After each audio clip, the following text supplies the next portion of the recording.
CAIIB 2023, and we are taking up the subject of ABFM.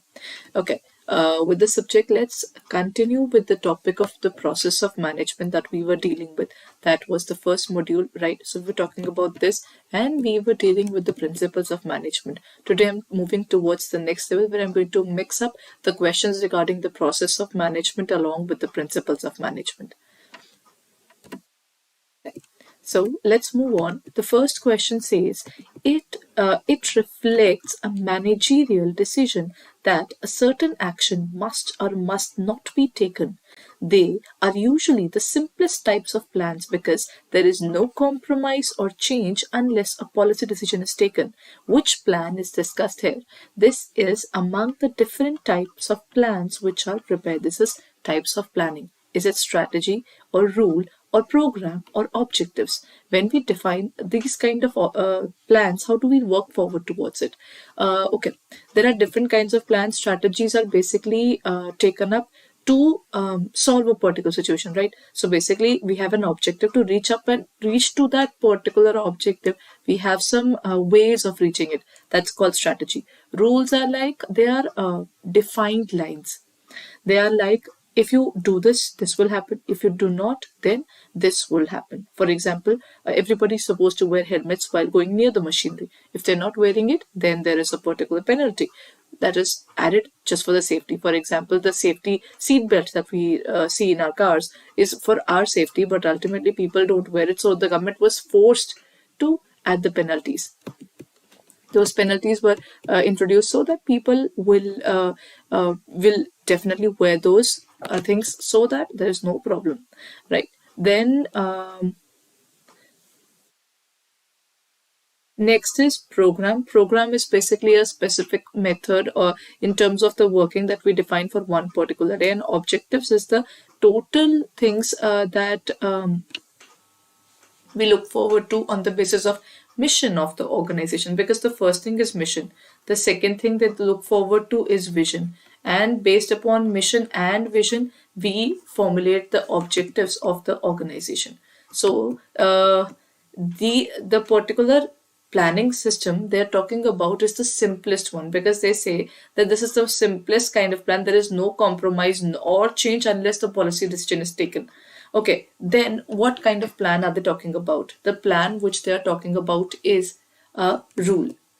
It's the simplest form. If you follow it, then it's cool. If you do not follow it, there's a penalty. There are basically repercussions which can be both negative. And I think in terms of breaking the rules, there's only negative, and if you follow the rules, there's no reward for it. One of the basic realities of life is, even if we all are following the rules that have been specified, for example, traffic rules. If you and I we are following the traffic rules, does it mean that we would be getting any kind of reward from the government? No, but it would mean only one thing, that you and I we are safe enough. That is how we can define that these are simplest form, which says you have to do this. If you don't, then this thing will happen. So that is something that you do. Next is policies are guide to thinking in organizing, decision making, forecasting or planning. Okay, when we talk about the planning now, there are certain things that we need to understand. Planning is definitely different from that of forecasting. If I was having a word with you and I talk about, I think the weather is going to be very cold in the next 2-3 days. That's called forecasting.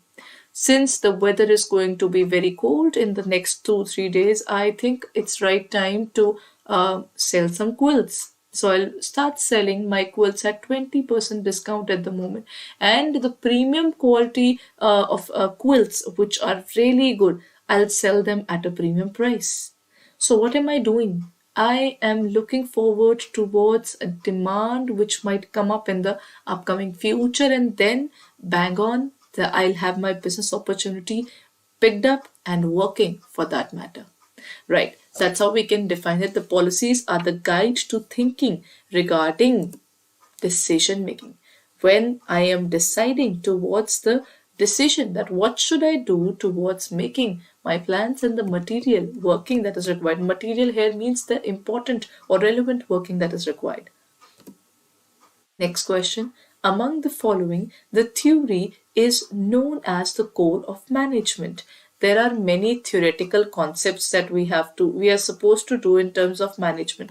Like we did objectives of management. What we did was scientific management. The second one which we did was the first was scientific. The second one we did was the general management. So that is wit. Now, the group behavior approach, first one, mathematical approach, number two, operational approach, number three, or decision theory approach, number four. Which theory is basically treated as the core of management? There are various theories that we follow in terms of the working of the management. Which particular theory is the core? That is the center of it. The center would be decision theory approach. It's the core, right? So that would be the core. Why? Because this particular theory is helpful in terms of the management to decide what they should do, how they should do, what should be done. That is what management is about now. Getting the work done through others. Who's gonna do what is based upon decision theory approach. The contingent plans that help meeting environmental pressures are objectives, budget, strategy, policy. The contingent plans, the plans which are basically they can be changed as and when the pressure increases or decreases, and at the same time there can be changes in these areas, but there are certain things which do not change. For example, our objectives cannot be changed. Our budget can be changed, but for that you need to make further changes first.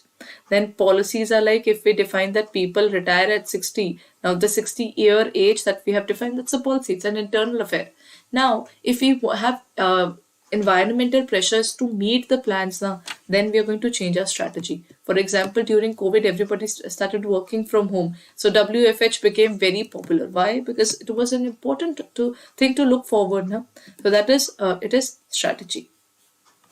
Because see, the objectives are already defined. You know that there are multiple problems that might come in your future. Then what are you going to do to fight that particular thing? All you can do is you can change the way you can achieve these objectives. So that is what we'll be looking forward to. That is changing the strategy. What I define strategy as is the strategy is the shadow of objectives. It's the shadow of objectives. The objectives that we want to achieve, it's the shadow of those objectives. Okay. The other name of management by results or MBR is MBO, management by objectives, then ranking method. This is a method that is used in evaluation of the staff. Performance appraisal, that is based upon whatever the performance they had and how we can increase their incentives or the money that we are giving them, isn't it? That means, see, everybody is working in the organization, they deserve their rewards now. So when they are going to seek their rewards and when they're going to question you, where are our rewards? These kind of questions are when they're asked. That is a part of the performance appraisal. And the last one is management by exception. That means certain things would be kept aside and then everything would be checked upon. It is based upon one basic fact that when you try to control everything, you end up controlling nothing. So that's one of the basic realities. So management by exception is like taking up everything but then leaving a few, right? So when we talk about what is the management by results, we're just talking about results. But for that, you need to lay up a standard now. So it is management by objectives, MBO. MBO is also known as management by results, and where the performance appraisal is done by evaluating the achievement. So we actually see whether the particular person has achieved those particular targets or not. And if he has achieved, then the purpose is solved. Then dash represents the lower management covering execution and implementation functions, administrative management, operative management, cooperative management, or all of the above.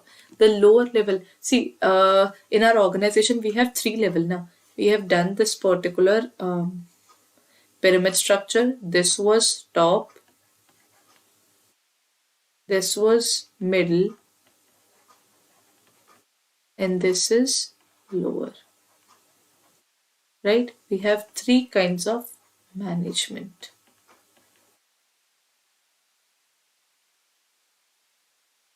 So if we have these three kinds of management, the lower level management covering execution, they make sure that they are working with the platform. What's the platform? The platform level is laborers.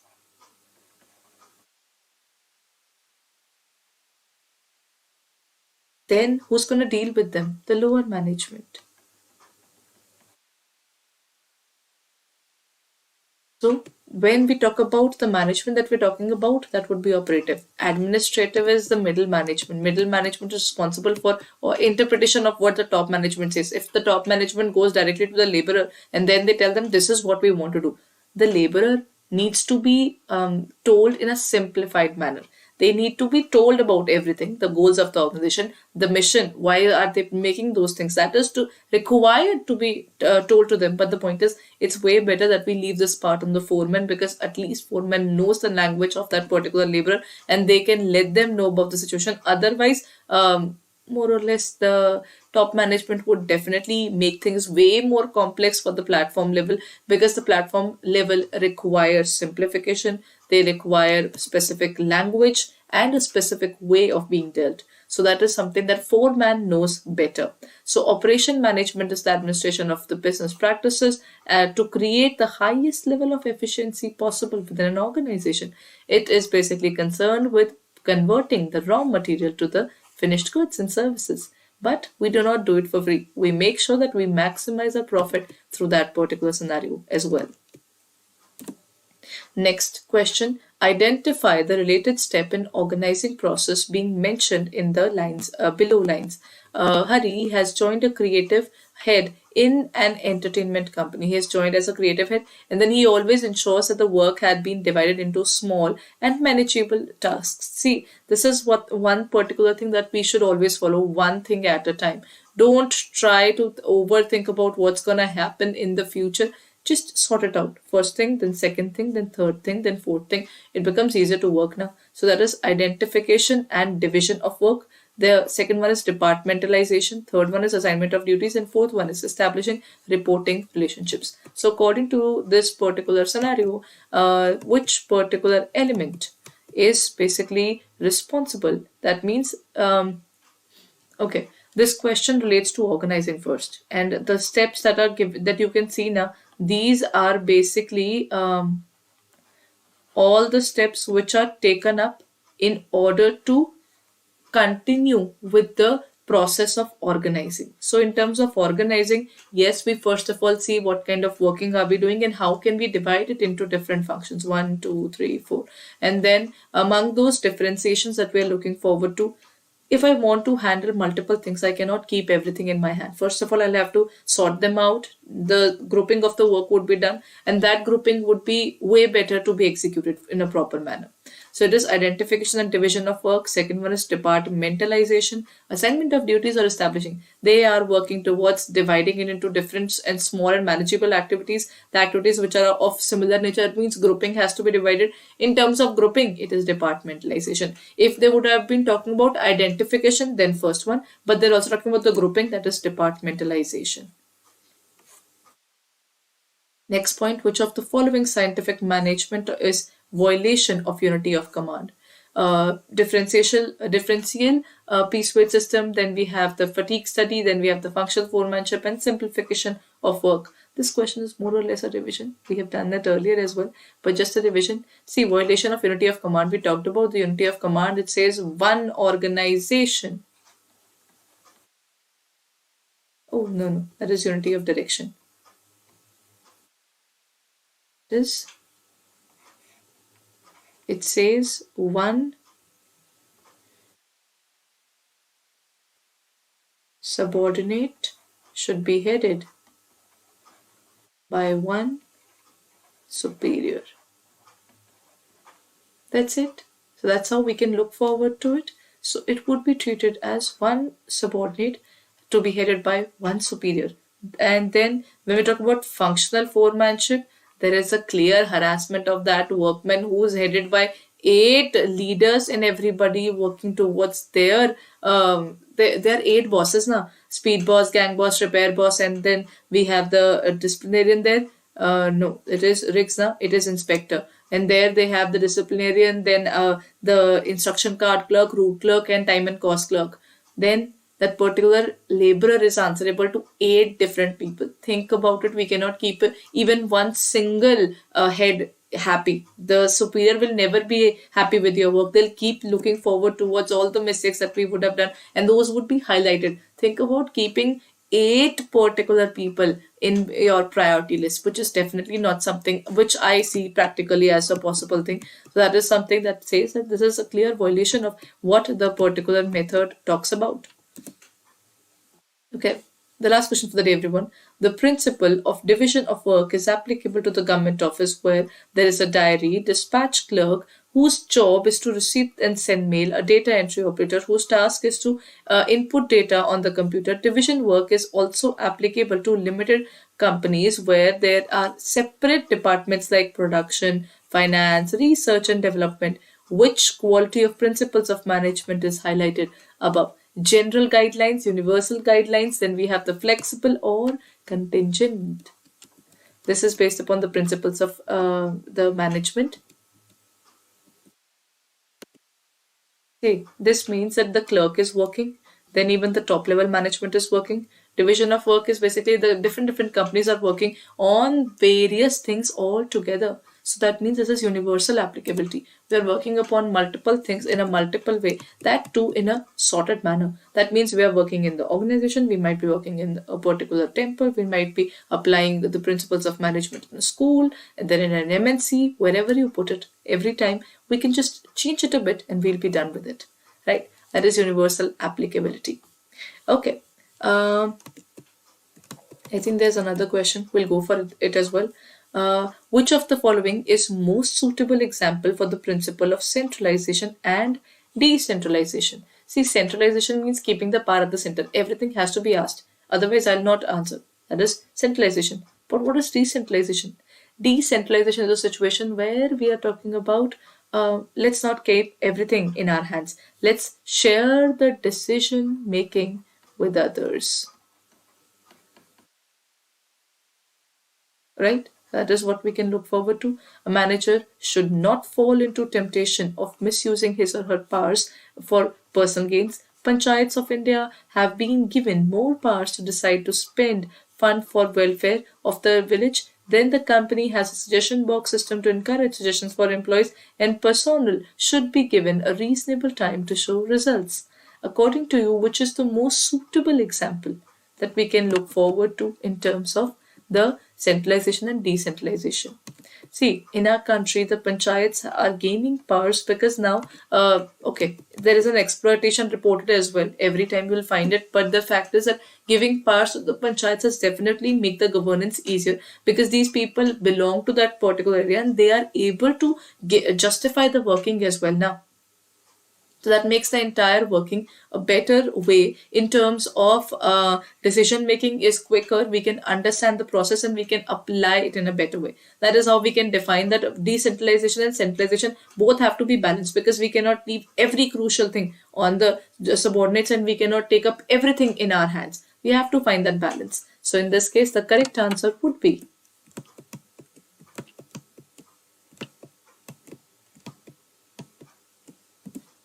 B. Panchayats have been given more powers to decide spend fund for the welfare of the people and their village because they know their particular hierarchy in a better way.